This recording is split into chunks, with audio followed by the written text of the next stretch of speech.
Você vai ao banco, paga o carnê, olha o extrato e vê os juros comendo tudo que você ganhou no mês. Dá aquela sensação de que não importa quanto você trabalhe, sempre vai dever alguma coisa para alguém.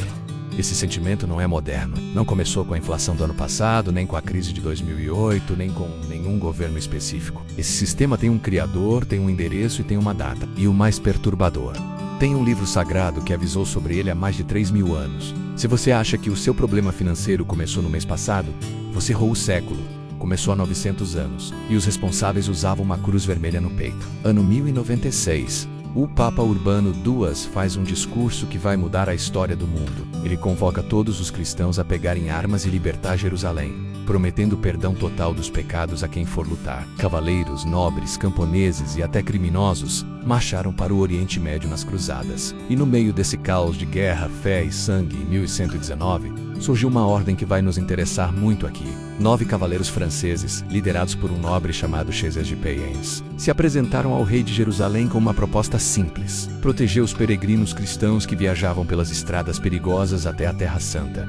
Em troca, pediram apenas um lugar para morar. O rei cedeu a eles o espaço que sobrava das ruínas do antigo Templo de Salomão. Foi ali que nasceu a Ordem dos Cavaleiros do Templo de Salomão, os Templários. Imagina a cena: 9 homens numa ruína de 2.000 anos de história, cavando o chão, vivendo entre paredes que guardavam os segredos mais antigos do judaísmo. O fato concreto é que, em poucos anos, esses 9 cavaleiros pobres se tornaram a organização mais poderosa e rica da Europa medieval. Em 1139, o Papa Inocêncio II assinou uma bula chamada Omni Datum Optimum, que deu aos templários algo que nenhuma organização tinha na época: imunidade total. Eles não respondiam a reis, não respondiam a bispos, não respondiam a ninguém, exceto ao próprio Papa. Podiam transitar entre países sem pagar impostos, construir fortalezas sem pedir licença e acumular riqueza sem prestar contas a ninguém. Uma organização privada, armada, com imunidade fiscal e jurídica, operando em vários países simultaneamente. Se isso soa familiar nos dias de hoje, é porque soa mesmo. Agora vem a parte que a maioria das pessoas nunca aprendeu na escola. Os peregrinos que iam à Terra Santa tinham um problema enorme: como transportar riqueza sem ser roubado no caminho. Você mora no interior da França em 1150, quer ir a Jerusalém numa viagem de meses passando por florestas, desertos e regiões de guerra. Não dá para sair carregando um saco de ouro nas costas. Os templários enxergaram esse problema e criaram a solução. Você chegava a um posto templário na França, depositava seu ouro, recebia em troca um documento com o código e o valor do que havia depositado. E quando chegava em Jerusalém, apresentava esse papel num outro posto e recebia de volta o equivalente em outra moeda, outra cidade, outro país. Isso é a letra de câmbio, o ancestral direto do cheque, do cartão de crédito, da transferência bancária, do Pix.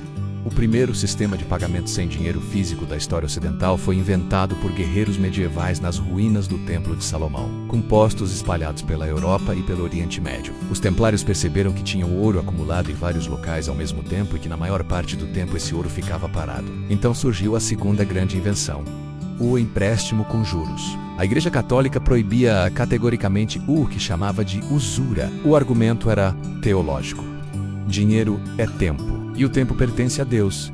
Emprestar dinheiro a juros era pecado mortal, era crime, era proibido para qualquer cristão, exceto para os templários. Por causa de sua imunidade papal, eles criaram estruturas de taxas administrativas e custos de custódia que na prática funcionavam exatamente como juros. Reis europeus que viviam em guerra e precisavam de financiamento iam até eles. A Inglaterra foi cliente frequente, a França também, o próprio Vaticano em alguns momentos. Os templários se tornaram os banqueiros de reis e papas. E quem controla as finanças de um rei controla o rei. No auge do poder, a ordem possuía mais de 9.000 propriedades, frotas de navios mercantes, plantações e minas. Você está olhando para o nascimento do capitalismo financeiro, não em Wall Street, não em Londres, nas ruínas de um templo destruído, nas mãos de 9 cavaleiros com uma cruz vermelha no peito. Agora respira fundo, porque o que vem a seguir não é teoria, é texto, é palavra escrita há milênios. Deuteronômio 23, versículos 19 e 20 diz: não cobrarás juros do teu irmão, nem juros de dinheiro, nem juros de comida, nem juros de coisa alguma. Do estrangeiro poderás cobrar juros, mas do teu irmão não cobrarás.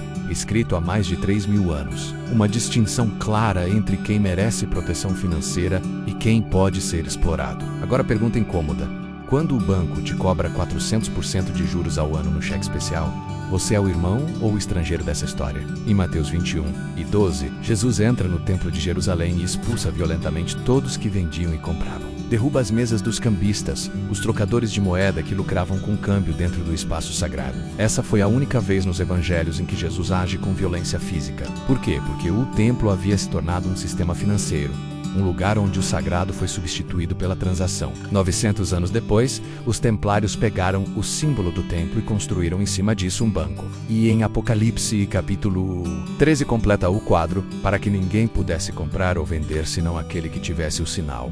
Num mundo em que você não pode existir economicamente sem um CPF limpo, sem um score de crédito, sem uma conta bancária aprovada. Quem controla o acesso ao sistema controla a vida das pessoas.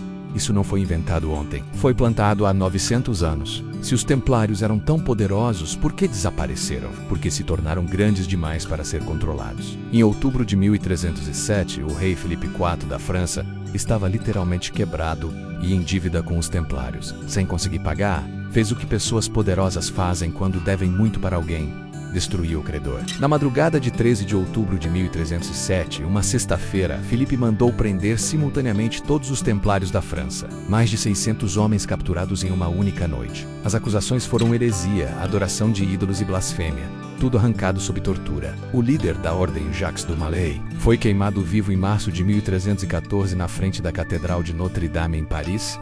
Antes de morrer, amaldiçoou o rei e o papa. Ambos morreram poucos meses depois. O tesouro da ordem desapareceu na noite anterior às prisões. As frotas navais nunca foram encontradas. Alguns membros fugiram para a Escócia, outros se infiltraram em grupos que surgiriam décadas depois com rituais e símbolos surpreendentemente similares. O sistema foi destruído? Não. Foi transferido. A chama passou de mão em mão. E o que os templários construíram não morreu com Jacques de Mallet nas chamas de Paris. Os princípios criados pelos templários foram herdados pelas grandes famílias bancárias italianas. Os Médici de Florença, no século XIV, construíram o primeiro grande banco internacional moderno usando exatamente essas ferramentas. Depois vieram os bancos holandeses, os ingleses, e a partir do século XVIII, uma família que aparece em praticamente toda a discussão sobre poder financeiro global, os Rothschild. Mayer Amschel Rothschild disse: "Dê-me o controle sobre o dinheiro de uma nação, e não me importarei com quem faz as leis."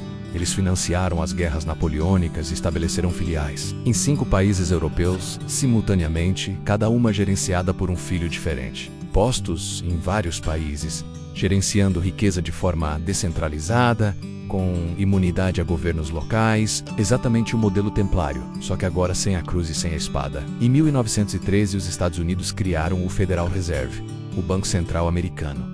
Só que o Fed não é um banco do governo, é um consórcio de bancos privados que emite a moeda mais poderosa do mundo e a empresta ao governo, com juros pagos com o dinheiro dos seus impostos. Você trabalha, paga imposto. O governo paga juros ao banco privado com o seu dinheiro. Você é escravo de um sistema que nasceu há 900 anos. A dívida global hoje ultrapassa 300 trilhões de dólares com juros vencendo todo dia. Enquanto você paga o mínimo do cartão, alguém está recebendo esses juros. Juros que a Bíblia condenou, que a igreja medieval proibiu, que os templários praticaram e que o sistema moderno eternizou. Provérbios 22:7 diz: "O rico domina os pobres, e o que toma emprestado é servo do que empresta."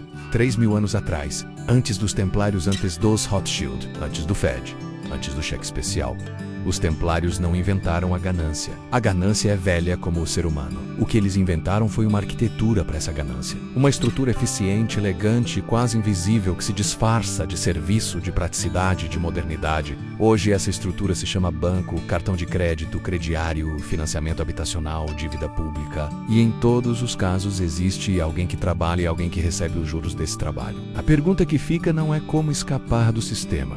A pergunta é: você sabe em qual lado do sistema você está? Se você chegou até aqui, você não é uma pessoa qualquer. A maioria desliga no começo, prefere a distração fácil. Mas você ficou, e isso significa que em algum ponto lá dentro uma voz disse que isso faz sentido. Entender como e por que o sistema funciona muda sua relação com o dinheiro e muda as decisões que você toma. Esse é o objetivo deste canal, não riqueza fácil, não promessa vazia, mas verdade que incomoda. Se você quer mais disso, se inscreve agora com o sininho ativado. E nos comentários eu quero saber: você já desconfiava que o sistema bancário tinha raízes medievais e religiosas? Deixa aqui embaixo sua resposta honesta, porque aqui, ao contrário dos bancos, a sua opinião não tem juros.